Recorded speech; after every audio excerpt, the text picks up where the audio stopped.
The fluorescent lights hummed overhead in room 312 of St. Mary's Medical Center in downtown Denver, casting harsh shadows across Margaret Thompson's pale face. At 67, she had always been the picture of health gardening every morning, walking her golden retriever Max through the neighborhood, volunteering at the local food bank. But now, tubes snaked from her arms, and the steady beep of monitors counted each fragile heartbeat.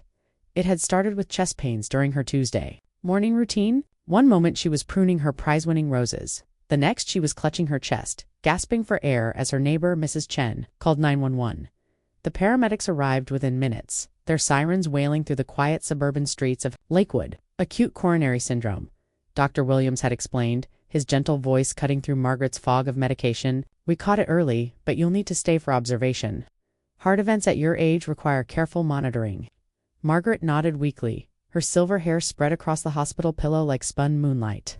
Her first thought wasn't about her own mortality, it was about calling David, her son, her only child.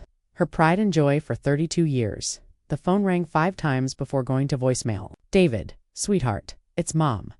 I'm at St. Mary's Hospital. I had a heart episode, but I'm okay now. Room 312. I'd love to see you when you get a chance. Love you. She waited. The afternoon sun streamed through the window, painting geometric patterns on the linoleum floor. Nurses came and went, checking vitals, adjusting medications, offering encouraging smiles. But no, David. By evening, Margaret convinced herself he was probably stuck in traffic. Denver's I-25 was notorious during rush hour, and David lived clear. Across town in the trendy Lodoo district, he had a demanding job at a tech startup, something about cryptocurrency that Margaret never quite understood but was immensely proud of nonetheless. Has your family been notified? Asked Jenny, the night nurse, a kind woman in her 30s with tired eyes and gentle hands. My son knows. He'll be here, Margaret replied, adjusting her hospital gown with as much dignity as she could muster. But Wednesday came and went.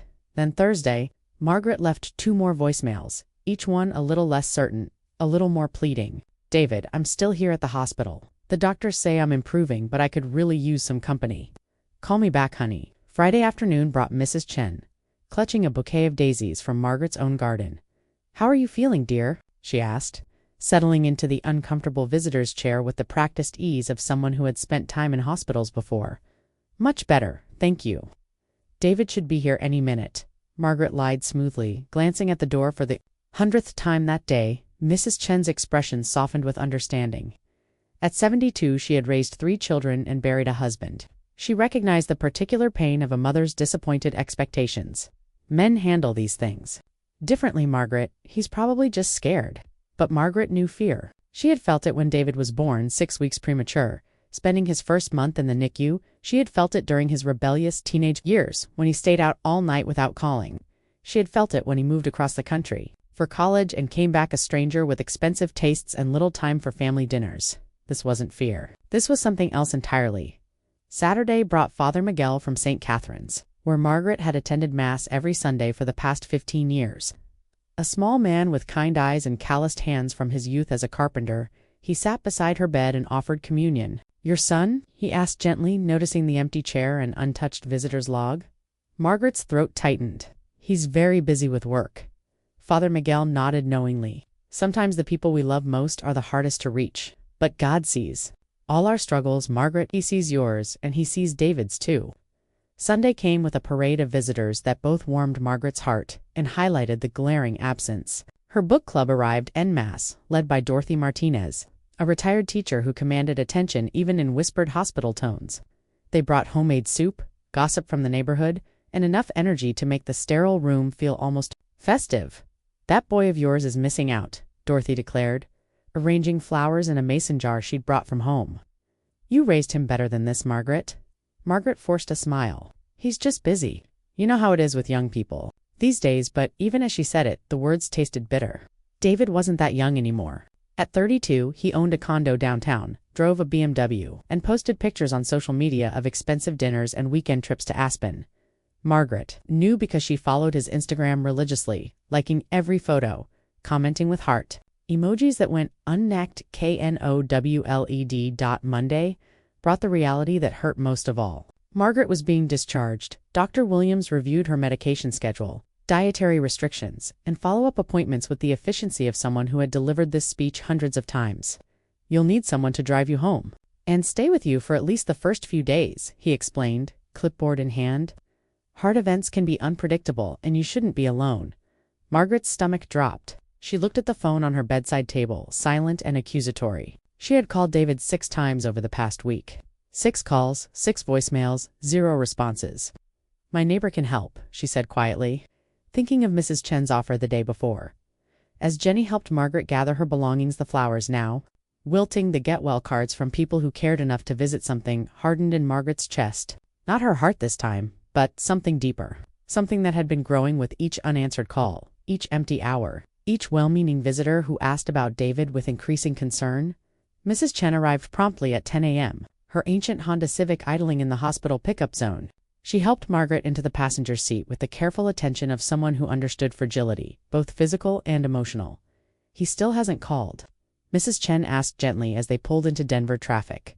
Margaret stared out the window at the bustling city. People hurrying to work, children walking to school, families going about their Tuesday morning routines. Normal life continuing while hers had been fundamentally altered not just by the heart attack, but by the devastating realization of how little she mattered to the person she had given everything to. "No," she said simply. "He hasn't called." The drive to Lakewood took 30 minutes through familiar neighborhoods that suddenly felt foreign.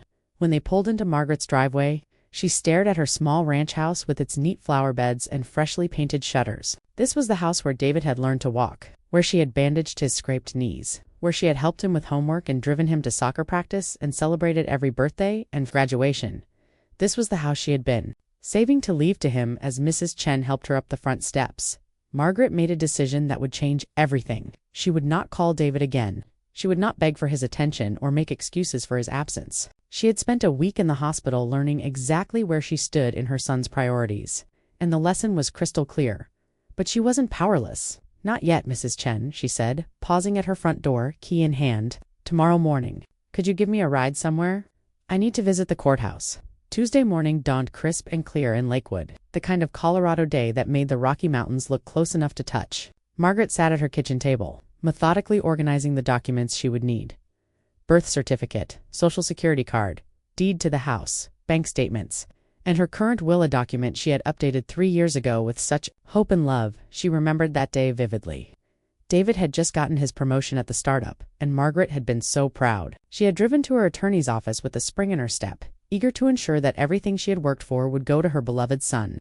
The house, her savings, her retirement accounts, even her late husband's vintage watch collection, all carefully designated for David's future. "Are you sure about this?" Mrs. Chen had asked the night before, her weathered hands wrapped around a cup of tea in Margaret's living room. Sometimes people just don't know how to handle medical emergencies. Maybe he was scared, or maybe work really is overwhelming him. Margaret had considered this, staring at the framed photos covering her mantel. David at his high school graduation, beaming in his cap and gown. David at college, arms around fraternity brothers she had never met. David at his company's Christmas party last year, looking polished and successful in an expensive suit. But there were no recent photos of them together. She realized with a start that she couldn't remember the last time David had visited her home. Really visited. Not just a rushed holiday appearance or a quick stop to pick up something she had offered to give him. "It's not about being scared," Margaret had said quietly. "When someone you love is in the hospital for a week and you can't even be bothered to return a phone call, that's not fear. That's indifference." Now, sitting in her kitchen with morning lights streaming through the windows, Margaret felt a strange sense of calm. Max, her golden retriever, rested his head on her lap, sensing her mood with the intuitive wisdom of animals. She scratched behind his ears, taking comfort in his unconditional loyalty. The Jefferson County Courthouse sat on a hill overlooking the city, its red brick facade and white columns speaking to an earlier, more formal time. Mrs. Chen parked in the visitor lot, and the two women walked slowly up the wide steps, Margaret's pace still careful after her hospital stay. Inside, the marble floors echoed with the sounds of official business, heels clicking, papers shuffling, quiet conversations between lawyers and clients. Margaret approached the information desk, where a young man with kind eyes and a name tag reading Marcus offered assistance. "I need to update my will," Margaret said, surprised by how steady her voice sounded. Marcus directed her to the probate office on the 3rd floor, where she was greeted by Linda Kowalski, a paralegal who had been helping families navigate legal documents for over 20 years. Linda's office was small but efficient, with certificates on the walls and a photo of her own adult children prominently displayed on her desk. "What kind of changes are you looking to make, Mrs. Thompson?" Linda asked, reviewing Margaret's current will with professional attention. Margaret took a deep breath. "I want to remove my son as the primary beneficiary." Linda's pen paused over the paper. This wasn't unusual. Family dynamics changed. Relationships soured. Children sometimes disappointed their parents beyond repair. But she always asked the next question, both for legal clarity and out of genuine human concern. "May I ask why?" Sometimes these decisions are made in moments of anger and later regretted. Margaret had prepared for this question. "My son and I have grown apart. I was recently hospitalized for a serious heart condition, and despite multiple attempts to contact him, he showed no interest in my welfare. I've realized that my assumptions about our relationship were wrong, and I need my legal documents to reflect reality, not wishful thinking." Linda nodded thoughtfully. She had seen this before: successful adult children who became so focused on their own lives that they lost sight of the people who had sacrificed to help them succeed. It was heartbreaking and unfortunately increasingly common. "Who would you like to designate as your new primary beneficiary?" Margaret had thought about this extensively. "I'd like to divide my estate among several charities: the Colorado Animal Rescue, where I volunteer, St. Catherine's Church, and the Denver Food Bank. There are also a few specific gifts I'd like to make to neighbors and friends who have shown me genuine kindness." For the next 2 hours, Margaret methodically restructured her entire legacy. The house she had purchased with her late husband Thomas would go to the animal rescue to be sold, with proceeds funding their operations. Her savings would be split between the church and food bank. Personal items, jewelry, furniture, photographs, go to the women who had actually been present during her crisis. Mrs. Chen would receive Margaret's grandmother's pearl necklace. Dorothy Martinez would get the antique china set. Jenny, the kind night nurse, would receive a substantial monetary gift. Father Miguel would get Thomas's watch collection for the church auction. David would receive exactly what he had given her. During her hospitalization, nothing. "There is one thing," Margaret said as Linda prepared the final documents. "I'd like to include a letter to my son to be given to him with the will. Nothing vindictive, just an explanation." Linda provided paper and a quiet corner of the office. Margaret wrote slowly, choosing each word with care. "David, if you are reading this, then I am gone, and you are learning about decisions I made while I was still alive and capable of making them. I loved you with everything I had for years. I supported your dreams, paid for your education, and always believed in your potential to become a good man. But love cannot be one-sided forever. When I was in the hospital with a serious heart condition, I called you 6 times over the course of a week. You did not return a single call. You did not visit. You did not even send a text message to ask if I was alive or dead. I realized then that the son I had been loving and planning for no longer existed, if he ever had. The man you have become has made it clear that I am not a priority in his life. I have decided to accept that reality and act accordingly. I hope you find happiness. I hope you learn to value the people who love you before it's too late. But I will no longer organize my life around someone who has no room in his life for me. This is not revenge. This is simply honesty. Mom." Margaret sealed the letter in an envelope, writing for David Thompson in her careful script. Linda placed it with the will, both documents now officially notarized and filed. As they walked back to Mrs. Chen's car, Margaret felt something she hadn't experienced in years: freedom. For decades, she had measured every decision against one question: what's best for David?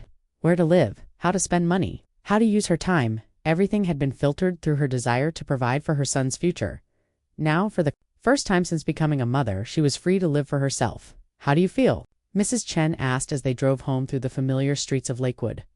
Margaret watched the neighborhood, passed by children playing in yards, families walking dogs, ordinary people living ordinary lives filled with small kindnesses and daily considerations for each other. "I feel lighter," she said honestly, "like I've been carrying something heavy for a very long time, and I finally put it down." That evening, Margaret called the animal rescue to increase her volunteer hours. She called Dorothy to suggest a weekly dinner arrangement. She even called Jenny at the hospital to thank her again for her kindness and to ask if they might meet for coffee sometime.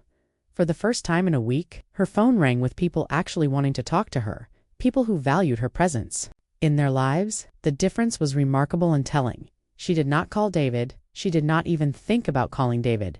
But 3 days later, David would finally call her. And when he did, everything would change again. Friday afternoon found Margaret in her garden, carefully transplanting late-season mums while Max dozed in a patch of sunlight nearby. The October air carried the crisp promise of winter, and the mountains stood sharp and clear against the brilliant blue Colorado sky. Her hands moved with practiced efficiency among the flowers. A meditation she had been perfecting for decades. The physical work felt good. Dr. Williams had cleared her for light activity, and Margaret discovered that the mundane tasks of daily life, gardening, cooking, cleaning, had taken on new meaning. Each action was a small rebellion against the helplessness she had felt in that hospital bed. Each choice a reminder that she was still here, still capable, still worthy of her own care and attention. Her phone buzzed on the patio table. Margaret glanced at it without urgency. Probably Dorothy confirming their dinner plans for tomorrow. Or Mrs. Chen checking in as she did every day now. But the name on the screen made her hands still in the soil. David. For a moment, she simply stared at the phone. The name that had once filled her with immediate joy now triggered a complex mix of emotions she was still learning to navigate. The phone continued to ring, vibrating against the glass table with mechanical insistence. She almost let it go to voicemail. Almost, but curiosity won, along with a flicker of the old hope that perhaps he was finally calling to apologize, to explain, to bridge the chasm that had opened between them. "Hello, David," she said, her voice carefully neutral. "Mom." His voice was bright, energetic, carrying none of the weight of the past 2 weeks. "How are you? I've been meaning to call." Meaning to call, as if it had been a casual oversight. Like forgetting to pick up milk at the store. Margaret sat down heavily in her patio chair, soil still clinging to her gardening gloves. "I'm fine now," she said. "Much better since getting out of the hospital." There was a pause. A brief one, but long enough for Margaret to realize that David hadn't actually known she had been discharged, which meant he hadn't called the hospital to check on her, which meant he truly had made no effort at all to learn about her condition, right? "The hospital? I'm sorry I couldn't make it down there. Work has been absolutely insane. We're in the middle of this huge product launch, and I've been pulling 16-hour days. You know how it is." Margaret did not know how it was. She had worked for 35 years as a high school secretary, and never once, not through budget crises, graduation preparations, or end of semester chaos, had she been too busy to respond to a family emergency, but she said nothing. "Anyway," David continued, his tone shifting to something that sounded almost nervous. "I was calling because I wanted to talk to you about something. Are you sitting down?" An odd question, given that he had just dismissed her recent hospitalization as an inconvenience to his schedule. "I'm sitting." "Okay, so this is kind of weird. But I was talking to my financial advisor yesterday about some investment stuff, and he suggested I should have a better understanding of my future financial picture. For planning purposes, you know, and I realized I don't actually know much about your will or estate planning or anything like that." The words hung in the air like smoke. Margaret felt something cold settle in her stomach. Not fear, but a kind of grim validation. So this was why he was calling. After 2 weeks of silence, after ignoring her medical crisis, after treating her as irrelevant to his busy, important life now, he wanted to discuss her will. "My will," she repeated slowly. "Yeah, I mean, it's not like I'm hoping anything happens. To you, anytime soon?" David laughed, a sound that struck Margaret as forced and uncomfortable. "But my advisor says it's smart to understand these things for tax planning and stuff. Like, if something were to happen, I'd want to make sure I handle everything properly. You know? For your sake, for your sake." Margaret almost laughed at the transparent dishonesty of it. She looked out at her garden, at the flowers she had planted and tended for years, at the yard where David had played as a child but hadn't set foot in as an adult. "I see," she said. "So I was wondering if you could just give me a basic rundown. Like, is the house going to go to me? And your savings accounts and stuff? I don't need exact numbers or anything, just a general idea." The casual entitlement in his voice was breathtaking. Not, "I hope I can help execute your wishes," or "I want to make sure your affairs are in order." Just the assumption that her life's work, her home, her savings, everything she had built naturally belonged to him. Margaret closed her eyes and saw herself in that hospital bed, reaching for a phone that never rang with his voice. She saw the empty chair beside her bed, the visitor log that never bore his signature. She remembered the slow, painful realization that the person she had spent 3 decades loving and planning for had not even cared enough to ask if she was alive. "Actually, David, there have been some changes to my will recently." "Changes?" For the first time, his voice carried real attention. "What kind of changes?" Margaret found herself smiling, though there was no humor in it. "I've decided to leave my estate to various charities. The animal rescue, the church, the food bank, people and organizations that have actually been present in my life." The silence stretched so long that Margaret wondered if the call had dropped.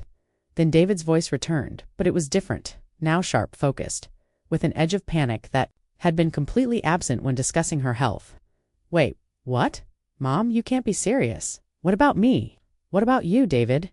I'm your son. You can't just give everything away to strangers. The irony was staggering. The charities she had chosen were comprised of people who had visited her in the hospital, called to check on her recovery, brought her soup and flowers, and genuine concern. But to David, they were strangers, while he who had treated her like a stranger for years expected to inherit everything simply by virtue of biology. They're not strangers to me, Margaret said quietly. They've shown me more kindness in the past month than you've shown me in the past year. This is about the hospital thing, isn't it? David's voice was rising now, defensive and aggressive. Look, I told you, I was swamped with work. I couldn't just drop everything because you had a little chest pain. A little chest pain. Margaret felt something inside her crystallize into diamond hardness. I had a heart attack, David. I could have died. I spent a week in the hospital, and you couldn't be bothered to return even one phone call. You're being dramatic. You're fine, aren't you? I mean, here you are, completely fine, making crazy decisions about your will. If it had been really serious, someone would have called me. The breathtaking selfishness of this statement left Margaret momentarily speechless. Someone would have called him, as if it were someone else's responsibility to manage his relationship with his mother. As if he bore no obligation to maintain contact with the person who had given him life. David, she said, her voice steady despite the storm of emotions churning inside her. I called you 6 times. I left detailed messages explaining exactly what had happened and where I was. You chose not to respond. That's not drama. That's fact. Okay. Maybe I could have handled it better. But you can't just disinherit me over one mistake. I'm your only child. One mistake. As if 32 years of love and sacrifice could be negated by one mistake. As if years of increasing distance, missed holidays, unreturned calls, and casual dismissal of her feelings were all just one small error in judgment. This isn't about punishment, David. This is about reality. I spent a week learning exactly how much I matter to you, and I've adjusted my plans accordingly. This is insane. David's voice was fully panicked now. You can't make decisions like this when you're emotional. You just had a medical episode, you're probably not thinking clearly, and there it was, the final insult. When she had been lying in a hospital bed, her health crisis was trivial enough to ignore. But now that her health crisis might serve his purposes, suddenly it was significant enough to question her mental capacity. My thinking has never been clearer, Margaret said. Look, Mom, I know I screwed up, okay? I should have visited. I should have called back. I'm sorry. But you can't destroy my financial future over this. His financial future. Not her legacy. Not her wishes. Not the question of how she wanted to be remembered or what causes mattered. To her, just his financial future, as if she existed solely to serve his economic interests. David, let me ask you something, Margaret said. When was the last time you visited me? Silence. When was the last time you called me just to talk? Not because you needed something. More silence. When was the last time you asked about my health? My interests, my life? The silence stretched until it became its own answer. I've been giving you my whole heart for 32 years, Margaret continued, and you've been giving me whatever was left over after work, friends, hobbies, and everything else you consider.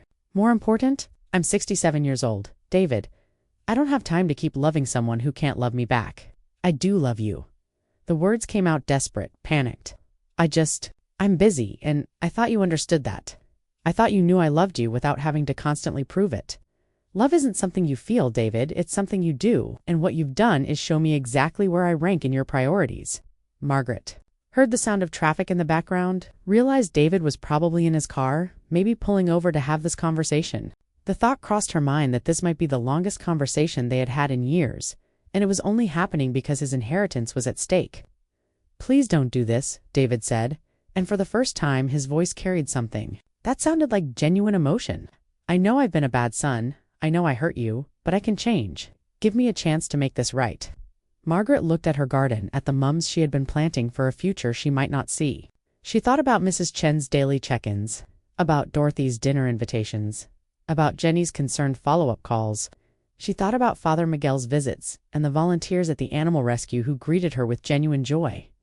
These people had earned places in her life through consistent kindness. They had shown up without being asked, cared without expecting reward, loved without keeping score. You've had 32 years to be the son I needed, she said. I'm not going to spend whatever time I have left waiting for you to decide. I'm worth your attention, but I'm your family. The word hung between them, heavy with irony. Family. Margaret had learned something important in that hospital bed. Family wasn't about DNA or legal relationships. It was about presence, care, and mutual commitment. By that definition, David had excluded himself from her family long ago. No, David, she said quietly. Family shows up. Family calls back. Family doesn't treat love like an inconvenience. You're my son, and I will always love the little boy you used to be. But the man you've become, he's not family. He's just someone who expects to inherit what family would have earned. The silence that followed was different from the others, deeper, more final. Margaret could hear David breathing on the other end of the line, could almost feel his mind racing as he processed the reality of what she was telling him. You'll regret this, he said finally, his voice cold now, the false warmth completely gone. When you're old and alone and need help, don't come crying to me. Margaret almost smiled at the empty threat.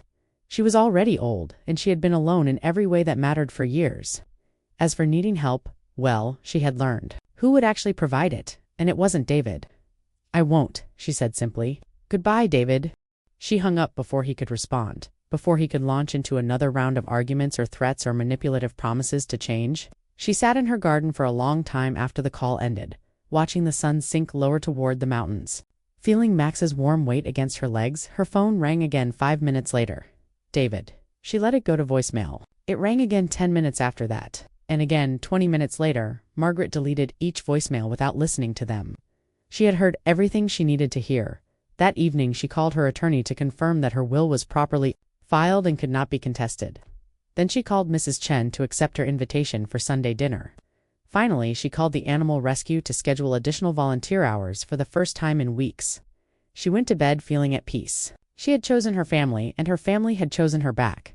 David, meanwhile, had chosen himself, and now he would have to live with that choice. 3 months passed like pages turning in a well-loved book. Margaret settled into a rhythm of life that felt both familiar and revolutionary. Her mornings began with coffee on the patio, watching the sunrise paint the Rockies in shades of gold and pink, while Max stretched and yawned beside her chair. She had always been an early riser, but now she savored those quiet moments with the devotion of someone who had learned not to take peaceful mornings for granted. Her volunteer work at the Colorado Animal Rescue had expanded into a near full-time passion. 3 days a week she helped with intake assessments, matching surrendered pets with potential families. The work was heartbreaking and rewarding in equal measure. Unlike parenting, she thought wryly, though the animals were generally more grateful for attention than her son had ever been. Dorothy Martinez had become her closest friend, their weekly dinners evolving into a comfortable ritual of shared meals and honest conversation. Unlike the careful politeness Margaret had maintained with most people for years, Dorothy demanded authenticity and offered it in return. You're different, Dorothy observed. One snowy January evening as they shared homemade pozole in Margaret's warm kitchen. Lighter somehow. Like you've been carrying around a heavy backpack for years and finally took it off. Margaret considered this while she ladled more soup into Dorothy's bowl.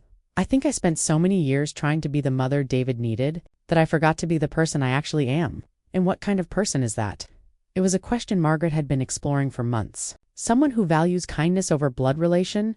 Someone who believes love should be mutual? Someone who thinks actions matter more than intentions? Dorothy nodded approvingly. About damn time you figured that out. The winter months brought their own challenges. Margaret's energy levels varied, day by day, as her heart continued its steady recovery. Some mornings she woke feeling strong and capable. Others she moved carefully through her routines, mindful of her body's limitations. But even on difficult days, she was surrounded by people who genuinely cared about her. Being Mrs. Chen still checked in daily, though their relationship had evolved from caregiver and patient to genuine friendship. Jenny, the former hospital nurse, had become a regular coffee companion. Their conversations ranging from books to travel dreams to the small satisfactions of work well done.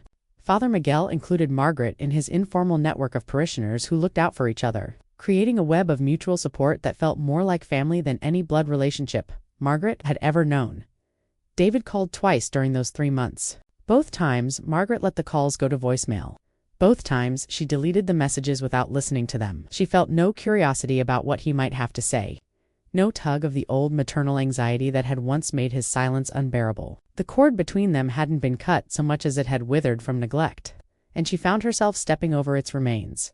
Without looking back, February brought an unexpected visitor to the animal rescue. Margaret was in the kennels, working with a traumatized German shepherd named Bear, who had been surrendered after his elderly owner's death, when Linda Kowalski from the courthouse appeared at the facility's front desk.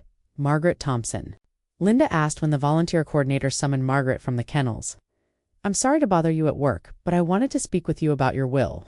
Margaret's first thought was that something had gone wrong with the paperwork, that some legal technicality might have invalidated her careful planning. "Is there a problem?" "Not exactly a problem," Linda said carefully, "but I thought you should know that someone has been making inquiries about your estate. Your son hired an attorney to investigate whether your will can be contested."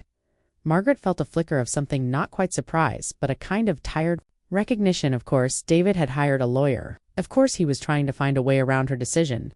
The man who couldn't be bothered to visit her in the hospital was apparently capable of considerable effort. When his inheritance was at stake? "Can it be?" Margaret asked. "Contested? I mean..." Linda's expression was professionally reassuring. "It would be very difficult. You were clearly of sound mind when you made the changes. We have multiple witnesses to your mental capacity, and you had legitimate reasons for your decisions. The fact that you documented his absence during your medical crisis provides clear justification for your actions." Margaret nodded slowly. She wasn't surprised by David's legal maneuvering, but she was curious about something else. "How did you find out about this?" "His attorney contacted our office requesting copies of your will and medical records from around the time you made the changes. It's not unusual. Families sometimes contest wills, and lawyers have to do their due diligence. But I thought you should be aware." "Thank you for telling me. There's something else," Linda said, her tone becoming more personal. "The attorney mentioned that your son is claiming you made these changes while suffering from diminished capacity due to your heart condition. He's arguing that the stress of the medical episode impaired your judgment." Margaret almost laughed. The irony was staggering. David was now claiming that her heart attack was serious enough to affect her mental state, despite having dismissed it as insignificant when she was actually experiencing it. But the legal implications were concerning. "What? Do I need to do nothing for now?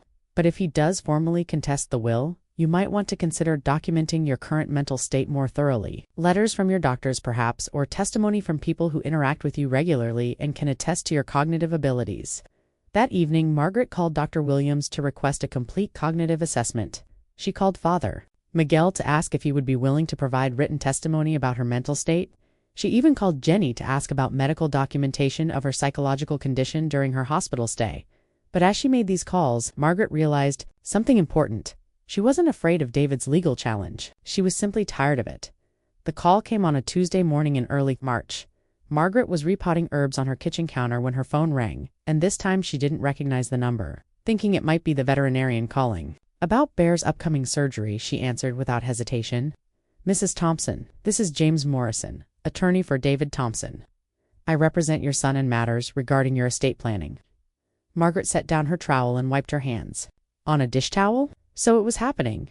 David had moved beyond angry phone calls to legal action. "I see. Mrs. Thompson, I'm calling to see if we might arrange a meeting. Your son is very concerned about some recent changes to your will, and he believes there may have been some misunderstandings that led to these decisions." Misunderstandings, as if her week in the hospital, her son's complete absence, and her subsequent realization about their relationship were all just a series of miscommunications that could be cleared up with a polite conversation. "Mr. Morrison, there are no misunderstandings. I made my decisions with full knowledge of the facts and complete mental clarity." Of course. No one is questioning your mental capacity, Mrs. Thompson, but sometimes when we're dealing with medical stress, family relationships can seem more strained than they actually are. Your son deeply regrets not being more present during your hospitalization, and he's hoping to repair your relationship.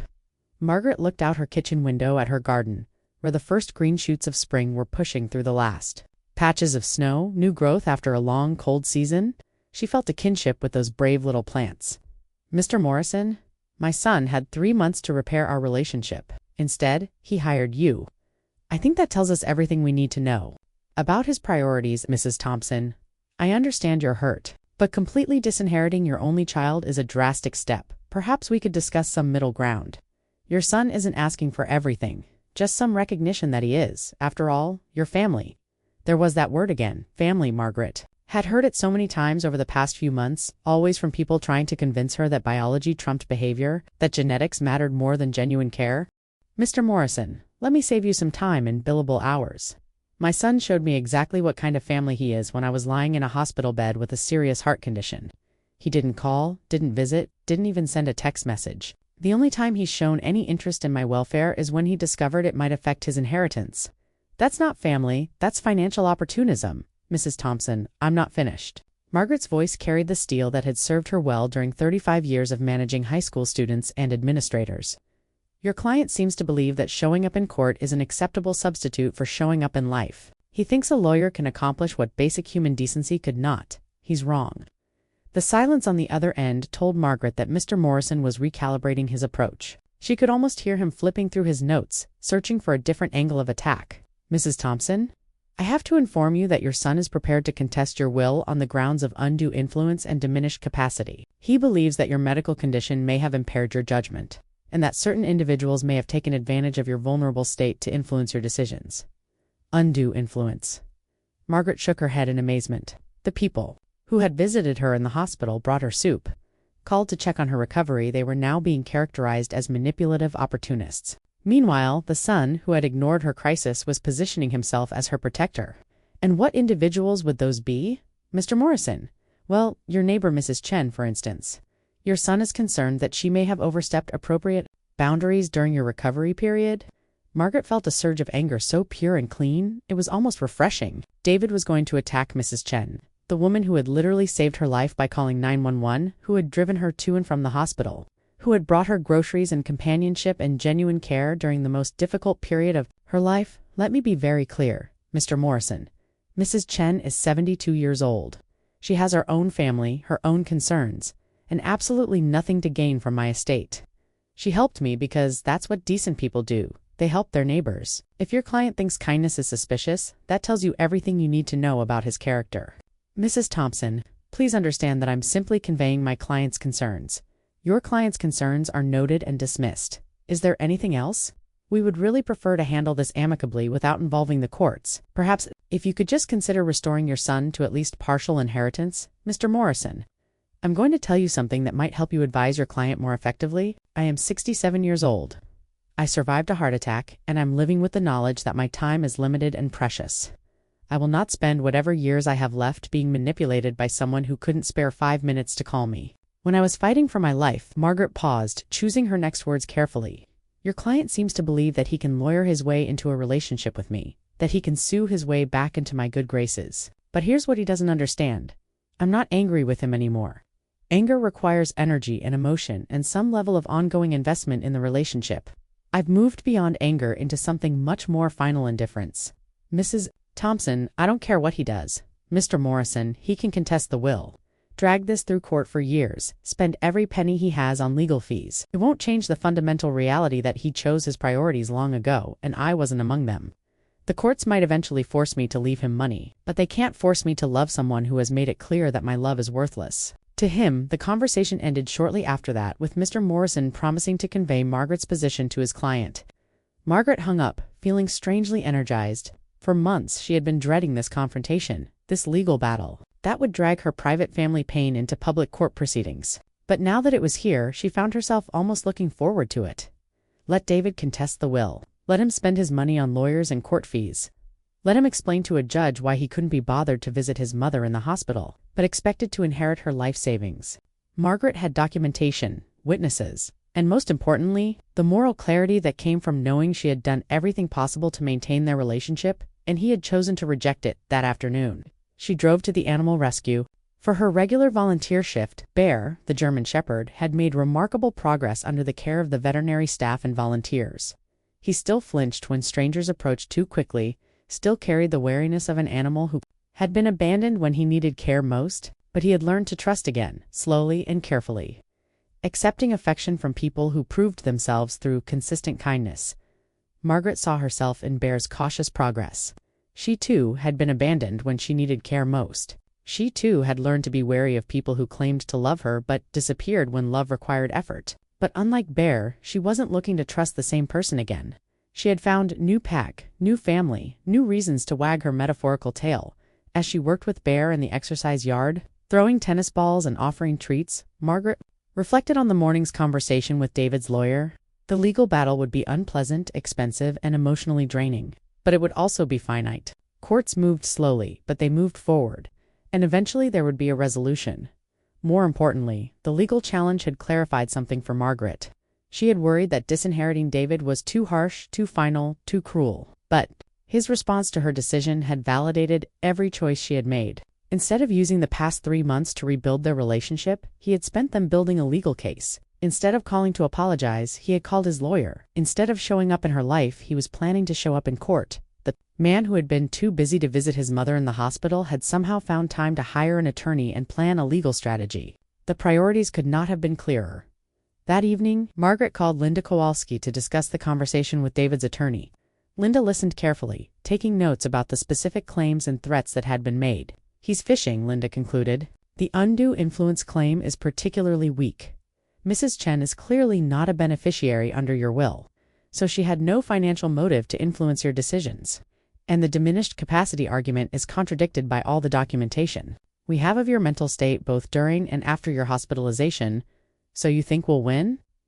"I think David's attorney is hoping you'll settle rather than face a court battle. It's a common strategy, make enough noise and threats to convince the other party that fighting isn't worth the stress and expense." Margaret considered this.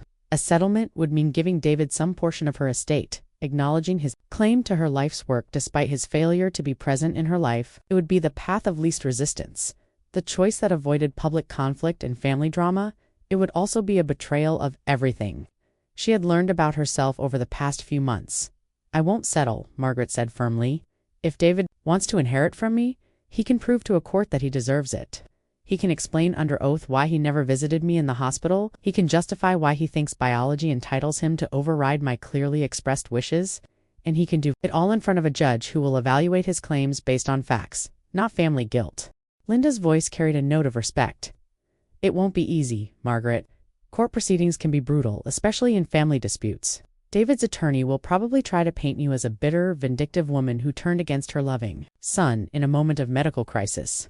"Let them try," Margaret said, surprised by her own certainty. "I have something they don't have." "What's that?" "The truth, and people who will testify to it." Over the following weeks, Margaret began preparing for the legal battle with the same methodical care she had brought to her original decision to change her will. She gathered medical records, documented her volunteer work and social activities, and collected statements from the people who had been present during her crisis and recovery. Mrs. Chen wrote a detailed letter describing Margaret's mental state. During her hospitalization and recovery, Father Miguel provided testimony about Margaret's active participation in church activities and her clear thinking during their many conversations. Dorothy Martinez, Jenny the nurse, and several volunteers from the animal rescue all offered to testify about Margaret's cognitive abilities and emotional stability.